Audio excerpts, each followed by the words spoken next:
everybody, this is the Wikstrand. So the first time I saw this movie, I had no idea what this movie was going to be about. I had no idea what character was going to be in it, and I had no idea what type of a movie I was actually going to get. And when it was all said and done, I said to myself, well, that actually sucked a whole lot of pond water. And I didn't watch this movie again for 12, 13 years approximately, but when the schedule came up and I realized that I'm going to have to review this thing, I felt that, well, you have to, revisit this thing, and you have to watch it again and see whether or not, with the, power of hindsight, you will be able to, make more sense of the whole thing. The power of hindsight is a very powerful thing. Behold the power of hindsight, forged when the world was young and bird and beast and flower were one with man and death was but a dream. Oh, how I wished we could have had a story that was more like the movie Excalibur, but we're not going to have that. And when I rewatched this movie, I actually found out that this movie was even worse when I rewatched it than the first time I watched it. So now I can say with some confidence that this is the worst animated movie that Disney has ever released. It's not the worst animated movie of all time. There is still, a good 12-13 movie that is actually even worse than this is. But why is it so bad? That's what we're going to find out today. This is my review of a movie that should have been titled 3 Worthless Life Lessons That Amounted to Dick All of Shit. And while that is a more accurate title, it's not quite as selling as the actual title of the movie, The Sword in the Stone. Oh dear, this is going to be dreadful, isn't it?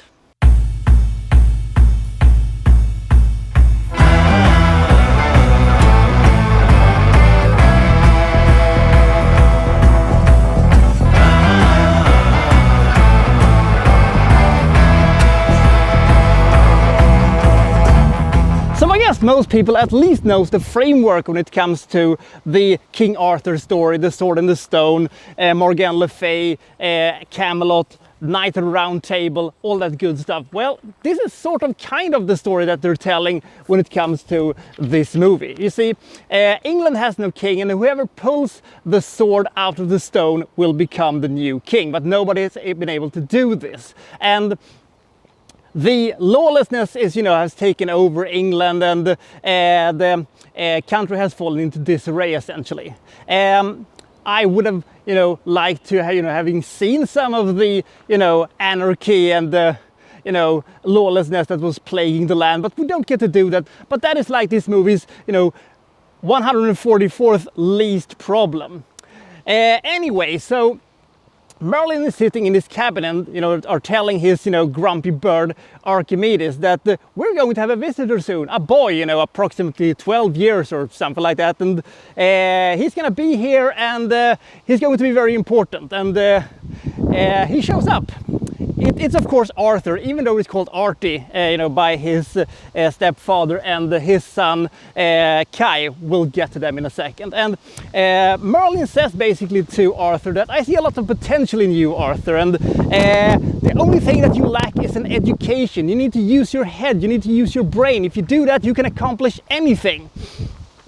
And he says that he's going to give Arthur an education, and Arthur says, okay, so he tags along with him. At this point, me and I think most other people probably thought to themselves, okay, we're going to have, these sequences where, Arthur is reading the books and he's, getting older, and, Merlin comes and, checks on him and says, well, very good, and, applauds him, and we'll have this, short 1 minute montage thing, and then he is a man and he pulls the sword out of the stone, and then we have some fun adventures with knights and castles and stuff like that. Right? Nope. Okay, so what are these lessons then? Well, Merlin then turns him into a fish. A fish? Why? So he can learn how to swim or something like that? No, it is more of a, teaching him about, a brain over bronze, and, he's going to use his environment to, help him defeat a much larger, evil fish that is trying to eat him. And then I thought to myself, when I watched this. So he's going to use this right later when, you know, some big monster or some evil large knight that is much stronger than him, you know, is going to challenge him, and he will defeat him by, you know, using this thing, right? Nope.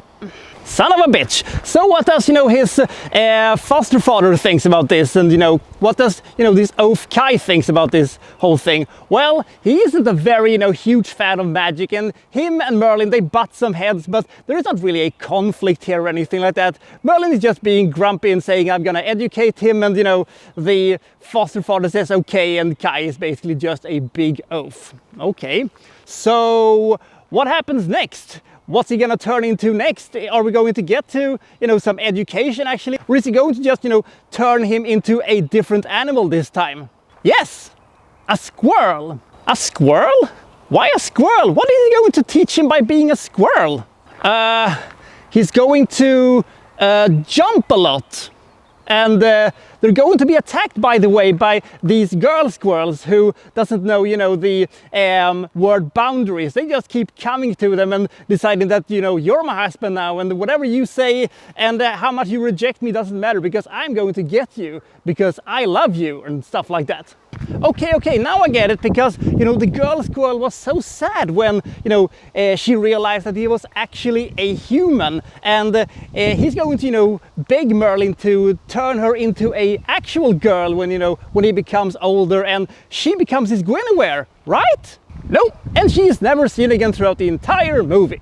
So we wasted all of those time on a character that will never appear again, and a sequence that basically meant nothing and nothing was achieved. Is that correct? Is that correct? Pretty much so, but you will be happy to know that there will be some changes in the faculty thing now for good old Arthur. Really? What's going to happen? Well, Archimedes is going to take over as, you know, a teacher for Arthur, because he and Merlin basically has a bit of a fallout because of some asinine bullshit. And he's, by the way, turned into a bird. Oh my God. So what is he going to learn, because he's a bird? I mean, man can't fly, so unless they're getting some Pegasus thing and he's going to, you know, fight some dragon, which would have been awesome, by the way, what type of things is he going to learn, you know, from this experience of being a bird? I actually don't know, but it doesn't really matter, because the bird thing is basically a way of us to introduce ourselves into our actual villain. Oh yeah, this movie has been kind of lacking in the villain department. Sure, we had that wolf thing that was trying to eat them, you know, on a couple of occasions, but he hasn't been seen for a while, so who is our big villain? It's Madame Mime, the enchantress. She hates Arthur for some reason and wants to kill him. Okay, exactly how she's going to do that I didn't quite get, because, I mean, she mostly sings about how evil she is, and then, you know, Merlin just shows up and, you know, says that stop that. But then I thought, well, we now officially have our Morgane Le Fay, so she will, you know, stab good old Merlin in the back, and he will be, you know, written out of this thing, and, you know, Arthur is going to have to be on his own and, you know, getting smart and getting that, you know, higher intellect and stuff like that. Or is he? Actually, no. They're just going to have a, you know, wizard duel. And actually, the wizard duel is kind of awesome. They're, you know, turning themselves into different things and trying to outsmart and, you know, defeat each other. That was actually really cool. Well, finally something that actually is cool and meaningful in this movie. But I'll bet you that she's going to use some underhanded tactics, and she would have had, you know, defeated Merlin, but Arthur is going to help his friend in need. He's going to help him defeat Madame Mime, right? No, she's actually just defeated in a arguably pretty clever way.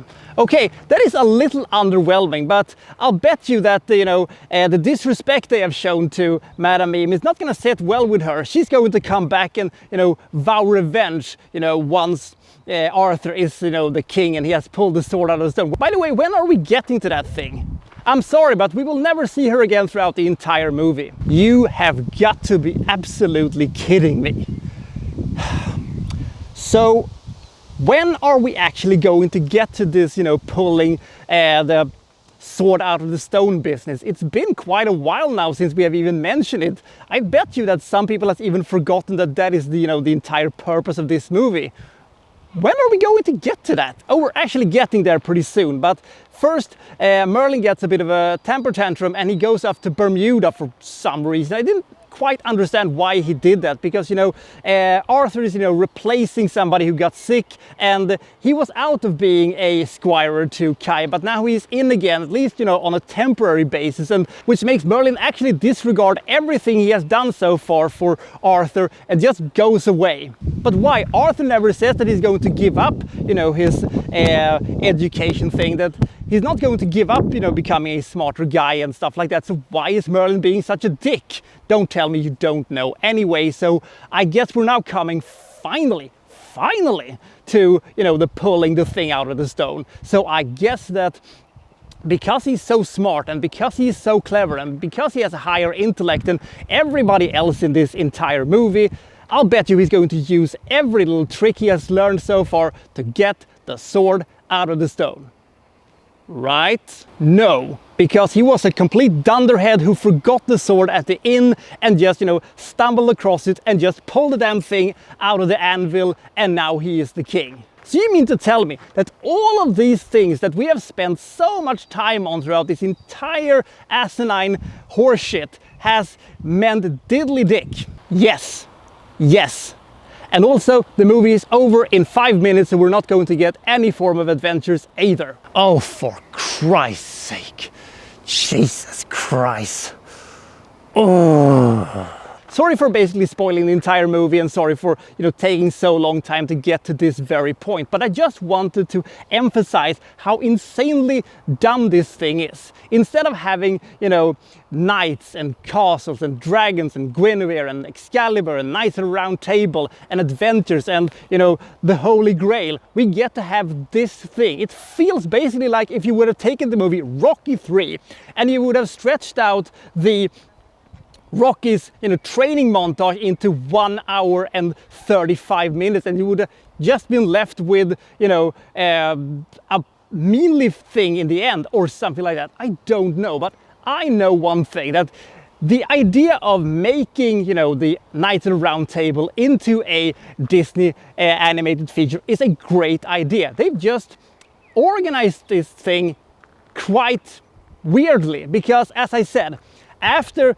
he has pulled the sword out of the stone, he's just complaining that he is king for a few minutes, and then, Merlin just shows up out of nowhere, and, we wrap things up because, Merlin can travel through time and all that shit. But the thing is that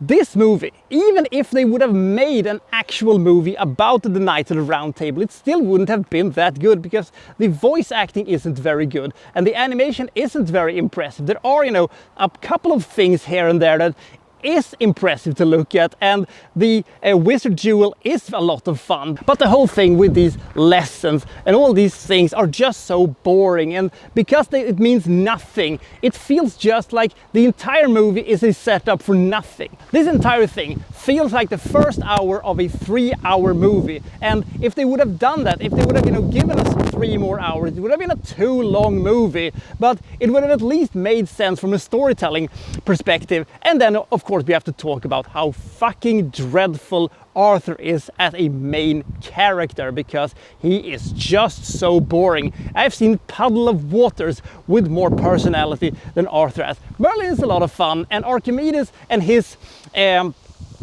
gnabbing and what they're doing, that's kind of fun, but all of the other characters like Kai and, the foster father, they don't play a lot of, big roles in this thing, and they don't have really any arcs, or they don't have any, character things that are going anywhere. They're just there, and then they, turn on the dime once, he's king, I'm so sorry, and, all that stuff.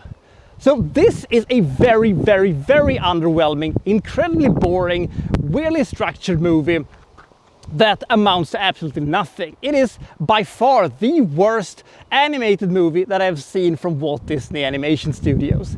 I mean, even a underwhelming movie such as The Black Cauldron, while not being a good movie, this has a story you can follow. This has a story, it has a villain, it has some stakes to it, and it has some identity to it. This movie just has a lot of nothing. And I never, ever, ever want to see this movie again. It shouldn't come as a surprise that I do not recommend this movie at all. boring characters apart from Merlin, uninteresting plot, and the ideas that they could have done, and the things that they set up for us to achieve at the end of the movie is not achieved at all. It's just a very, very, very long setup for a non-existing finale. This is an absolute nightmare to watch, and even when I rewatched it, as I said, it was actually worse the second time. Will I ever see this movie again? Absolutely not. Do I think that anybody should see this movie? Absolutely not. This is just so boring and such a waste of time. In 2011, when I saw this movie the first time, I gave this movie 13 points. But it ain't gonna get that this time. This movie gets 10 points from me. The Sword in the Stone may have the appearance of a great adventure, but it feels really like a after-school special stretched out to 80 minutes for some ungodly, inexcusable reason. Do not see this movie under any circumstances. So do you think I'm wrong about this? Comment below and I'll see you next time for, well, so instead of reviewing, well, such and such. Thank you for watching. Thank you very much.